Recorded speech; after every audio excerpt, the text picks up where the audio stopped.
সবাইকে স্বাগত দীপ্ত সন্ধ্যার সংবাদে, সাথে রয়েছে দোলা ডলারের। শুরুতেই জানাবো সংবাদ শিরোনাম। সংবিধানের পঞ্চদশ সংশোধনী অবৈধ ঘোষণার রায় বহাল, ফিরছে তত্ত্বাবধায়ক সরকার ব্যবস্থা। জন্মশহর মাশহাদে খামিনির দাফন আজ, ইমাম রেজার সমাধির পাশে শায়িত করা হবে তাকে।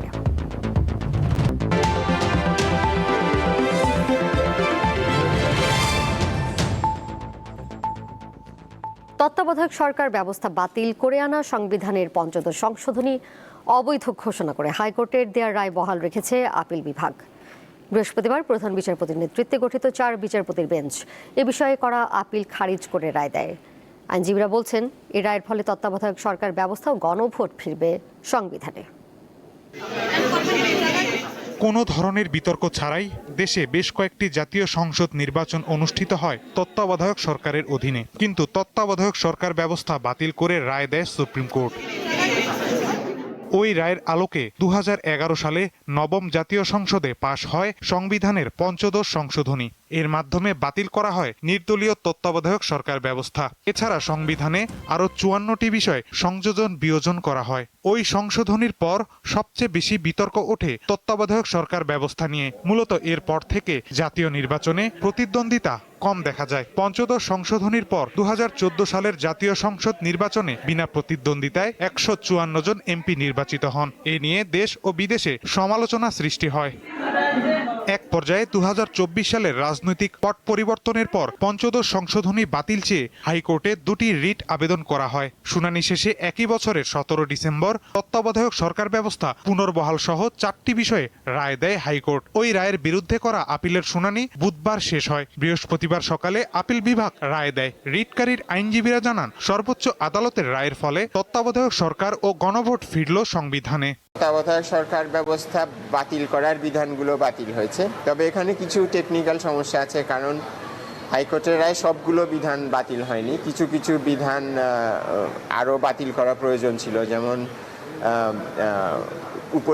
প্রধান উপদেষ্টার শপথ নেওয়া সংক্রান্ত বিধান সংবিধানে ফিরে আসেনি। বিচারপতিরা যে উপদেষ্টা বা প্রধান উপদেষ্টার দায়িত্ব নিতে পারবেন সেই বিষয়ে একটা বিধান ছিল, সেটা ফিরে আসেনি। সংসদ ঠিক করবে, যেমন ধরুন আমাদের অনুচ্ছেদের 4-এর এ, এখানে ছিল ছবির কথা, জাতির পিতার কথা। এই বিষয়টি যেহেতু একটা নীতিগত সিদ্ধান্তের বিষয়, এই জন্য এটি সংসদের উপর ছেড়ে দেওয়া হয়েছে। কিন্তু মাঝখানে পরিবর্তন হয়ে সেকুলারিজমের জায়গায় হয়েছিল সর্বশক্তিমান আল্লাহর উপর পূর্ণ আস্থা ও বিশ্বাস এবং বিসমিল্লাহির রহমানির রহিম। এই বিষয়গুলো কি হবে এটা ঠিক করবে জাতীয় সংসদ। অ্যাটর্নি জেনারেল জানান, এই রায়ের আলোকে সংসদ সংবিধানকে আরও যুগোপযোগী করবে। নির্দলীয় তত্ত্বাবধায়ক সরকার ব্যবস্থা পুনঃপ্রবর্তন হওয়ার পরে সংসদ যদি মনে করে আগে যে কাঠামোতে নির্দলীয় তত্ত্বাবধায়ক সরকার ব্যবস্থা বহাল ছিল সেটি হয়তো এখন পরিবর্তিত পরিস্থিতিতে আরও রিডিফাইন করবেন, তাহলে সেই ক্ষমতা তো পার্লামেন্টের আছে। সংবিধানের হাইকোর্ট বিভাগের যে রায়টি সুনির্দিষ্ট 4টি বিষয়ের বাইরে বাকি সমস্ত বিষয়গুলো সংসদের উপর ছেড়ে দেওয়া আছে, আমরা মনে করি যে সংসদ তাদের এই পার্লামেন্ট তাদের স্বীয় বুদ্ধিমত্তায় স্বীয় কার্যক্রমের মাধ্যমে সংবিধানকে যুগোপযোগী করবেন, মানুষের প্রত্যাশা পূরণের জন্য কাজ করবেন। সর্বোচ্চ আদালতের পূর্ণাঙ্গ রায় প্রকাশের পর এর সাংবিধানিক ও রাজনৈতিক প্রভাব আরও স্পষ্ট হবে বলে মনে করছেন আইনজ্ঞরা। 2011 সালে সুপ্রিম কোর্টের রায়ের মাধ্যমে পঞ্চদশ সংশোধনী থেকে বাদ দেওয়া হয় তত্ত্বাবধায়ক সরকার ব্যবস্থা। 2026 সালে সুপ্রিম কোর্টের রায়ের মাধ্যমে তা আবার ফিরিয়ে আনা হয় পঞ্চদশ সংশোধনীতে। তবে তত্ত্বাবধায়ক সরকার ব্যবস্থার রূপরেখা কেমন হবে তা নির্ধারণ করবে বাংলাদেশ জাতীয় সংসদ। বাংলাদেশ সুপ্রিম কোর্ট প্রাঙ্গণ থেকে মাহিদুর রহমান, দীপ্ত সংবাদ, ঢাকা। ঢাকা ও চট্টগ্রাম বিভাগে 2023 সালে কোটার ভিত্তিতে পরীক্ষা নেওয়া প্রাথমিকের সহকারী শিক্ষক পদে 46,000 পরীক্ষার্থীর ফল মেধার ভিত্তিতে পুনরায় প্রকাশের নির্দেশ দিয়েছে আপিল বিভাগ। প্রধান বিচারপতির নেতৃত্বাধীন আপিল বিভাগ বৃহস্পতিবার এ রায় দেয়। আদালতে রিটকারীদের পক্ষের আইনজীবী জানান, কোটার বিষয়ে দায়ের করা রিটের পরিপ্রেক্ষিতে মেধার ভিত্তিতে ফলাফল প্রকাশ করার জন্য সরকারের সংশ্লিষ্টদের প্রতি নির্দেশ দিয়েছে দেশের সর্বোচ্চ আদালত।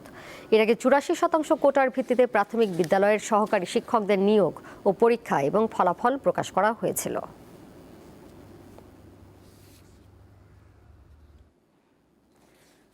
ত্রয়োদশ জাতীয় সংসদ নির্বাচনে চট্টগ্রাম 2 আসনে বিজয়ী বিএনপির প্রার্থী সরওয়ার আলমগীরের প্রার্থিতা বৈধ ঘোষণা করেছে হাইকোর্ট। এর ফলে সংসদ সদস্য হিসেবে শপথ নিতে সরওয়ার আলমগীরের বাধা কেটেছে। বৃহস্পতিবার হাইকোর্টের একটি দ্বৈত বেঞ্চ এই আদেশ দেয়। ভোটের আগে নির্বাচন কমিশনে সরওয়ার আলমগীরের প্রার্থিতা বাতিল হয়, তবে প্রার্থিতা ফিরে পেতে হাইকোর্টে রিট করেন তিনি। সে সময় হাইকোর্ট সরওয়ার আলমগীরকে নির্বাচনে অংশগ্রহণের অনুমতি দেন। পরে আরেকটি লিফট আপিলে ফলাফল প্রকাশ স্থগিত থাকে।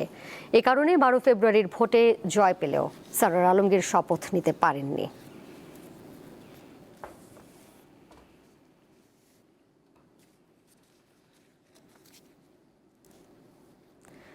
ঢাকাকে বসবাসের যোগ্য শহর হিসেবে গড়ে তুলতে সকলের প্রতি আহ্বান জানিয়েছেন প্রধানমন্ত্রী তারেক রহমান। একই সঙ্গে তিনি পরিবেশ বিষয়ে সচেতনতা তৈরির উপর জোর দেন। রাজধানীর চিন্মৈত্রী সম্মেলন কেন্দ্রে সকালে জাতীয় বৃক্ষরোপণ অভিযান ও বৃক্ষ মেলার উদ্বোধনী অনুষ্ঠানে তিনি এসব কথা বলেন। বিশ্বে বসবাসের অযোগ্য শহরের তালিকায় ঢাকা তৃতীয় অবস্থানে রয়েছে উল্লেখ করে এই অবস্থা থেকে বের হয়ে আসা খুবই জরুরি বলে মন্তব্য করেন সরকার প্রধান। অনুষ্ঠানে প্রধানমন্ত্রী জাতীয় পরিবেশ পদক, বন্যপ্রাণী সংরক্ষণে জাতীয় পুরস্কার এবং বৃক্ষরোপণে জাতীয় পুরস্কার প্রদান করেন। পরে পুরাতন বাণিজ্য মেলার মাঠে আয়োজিত জাতীয় বৃক্ষ মেলার বিভিন্ন স্টল পরিদর্শন করেন প্রধানমন্ত্রী।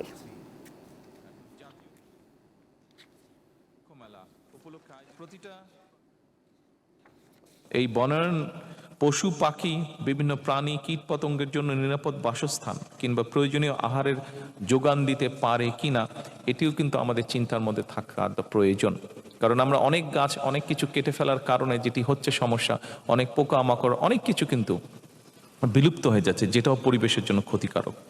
আমরা যদি আমাদের নদীগুলোকে বাঁচাতে না পারি, একটা বিভৎস অবস্থা, একটা ভয়াবহ অবস্থা। আপনারা যে কোনো নদীর, আমরা নদীমাতৃক বাংলাদেশ বলতাম, বিভিন্ন নদীকে আমরা দেখতাম। আপনারা নদীগুলোর পাশে যান, খাল বিলের পাশে যান, মনে হচ্ছে যে এই নদীগুলো খাল বিলের মধ্যে দিয়ে এগুলা পানি যাবার জন্য নয়, এগুলা মানুষের পরিত্যক্ত যে বর্জ্য বা মানুষের ব্যবহার্য যে বর্জ্য, সেগুলোকে নিয়ে যাওয়ার জন্য মনে হচ্ছে এই রাস্তাগুলো বা নদী খাল বিলকে তৈরি করা হয়েছে। ভারী বর্ষণের কারণে বান্দরবানের লামার আজিজনগর ইউনিয়নের মিশন পাড়ায় পাহাড় ধসে একই পরিবারের 3 জন সহ অন্তত 5 জনের মৃত্যু হয়েছে।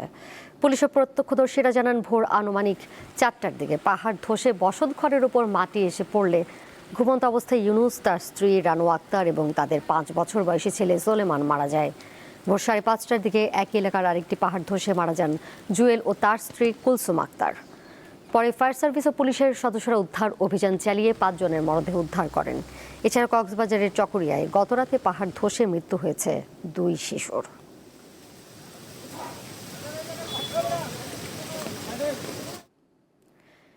এদিকে উত্তরাঞ্চলে বাড়লেও চট্টগ্রাম বিভাগে শুক্রবার থেকে কমতে পারে বৃষ্টিপাত।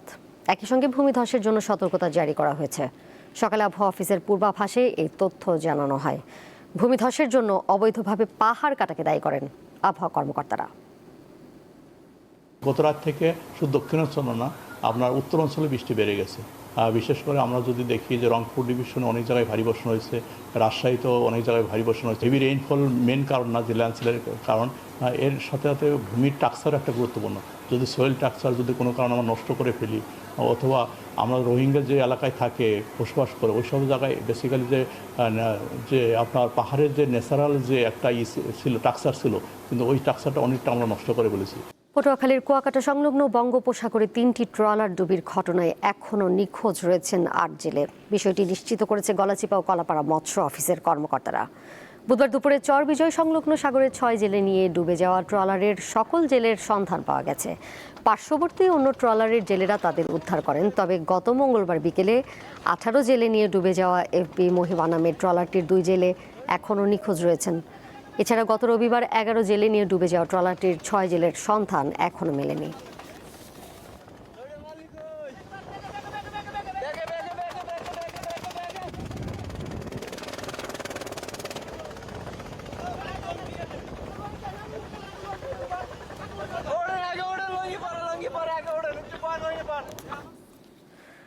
আন্তর্জাতিক প্রসঙ্গ।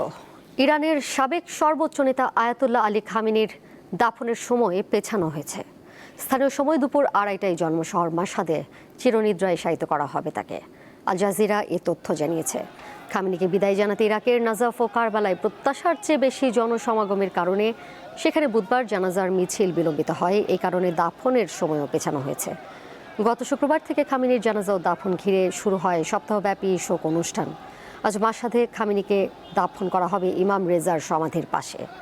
1939 সালের 19 এপ্রিল মাশহাদে জন্মগ্রহণ করেন আয়াতুল্লাহ খামেনি।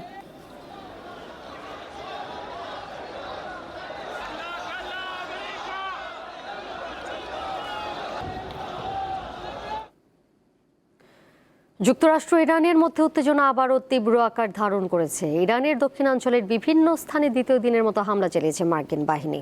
ইরানের সংবাদ মাধ্যমগুলো জানিয়েছে, বুধবার ট্রাম্পের ভয়াবহ হামলার হুঁশিয়ারির পর রাতভর বন্দর আব্বাস, সিরিক সহ বিভিন্ন জায়গায় বিস্ফোরণের খবর পাওয়া গেছে। দেশটির স্বাস্থ্য মন্ত্রণালয় জানিয়েছে, গত 2 দিনে দেশটির 5টি প্রদেশে যুক্তরাষ্ট্রের হামলায় 14 জন নিহত এবং 78 জন আহত হয়েছেন। বন্দরনগরী চাবাহারে বিস্ফোরণের পর বিদ্যুৎ সরবরাহ বন্ধ হয়ে গেছে। এদিকে ইরানে হামলার পরপরই বাহরাইনে সতর্ক সংকেত বাজানো হচ্ছে। একই সময় কুয়েতের বিভিন্ন স্থানে বিস্ফোরণের শব্দ শোনা গেছে। দেশটির সেনাবাহিনীর দাবি, শত্রুপক্ষের ক্ষেপণাস্ত্র ড্রোন হামলা প্রতিহতের সময় এসব বিস্ফোরণ ঘটেছে। শেষ করব দীপ্ত সন্ধ্যার সংবাদ। যাবার আগে শিরোনামগুলো জানিয়ে দিব আরও একবার। সংবিধানের 15 সংশোধনী অবৈধ ঘোষণার রায় বহাল, ফিরছে তত্ত্বাবধায়ক সরকার ব্যবস্থা। জন্মশহর মাশহাদে খামেনির দাফন আজ, ইমাম রেজার সমাধির পাশে শায়িত করা হবে তাকে।